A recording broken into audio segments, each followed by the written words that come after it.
Assalamualaikum warahmatullahi wabarakatuh.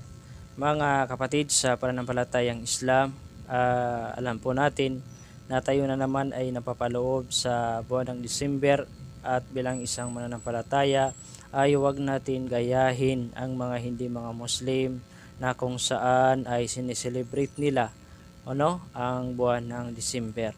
Kung ano man ang mga gawain ng mga hindi mananampalataya na mga gawain na hindi ipinag-uutos ng ating relihiyong Islam ay huwag natin sila gayahin dahil tayo ay mga Muslim na kung saan ay sumasamba sa nag-iisang Panginoon na si Allah Subhanahu wa Ta'ala, at kung ano lang ang ipinag-utos sa atin ng ating relihiyong Islam na gagawin natin ay yun lang po yung ating gagawin.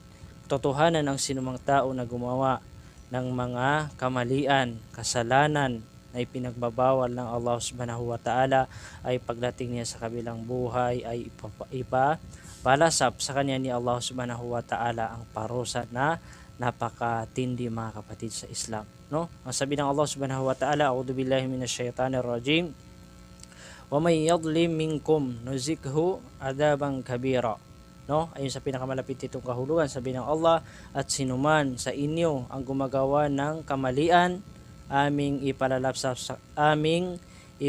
sa kanya ang malaking parusa. Kaya kapatid sa pananampalatayang Islam, kung gusto mo na hindi mo matikman, hindi mo malasap ang tindi ng parusa sa kabilang buhay, ay huwag kang gumawa ng mga gawain na mga kamalian na ipinagbabawal ng ating relihiyong Islam. Assalamualaikum warahmatullahi wabarakatuh.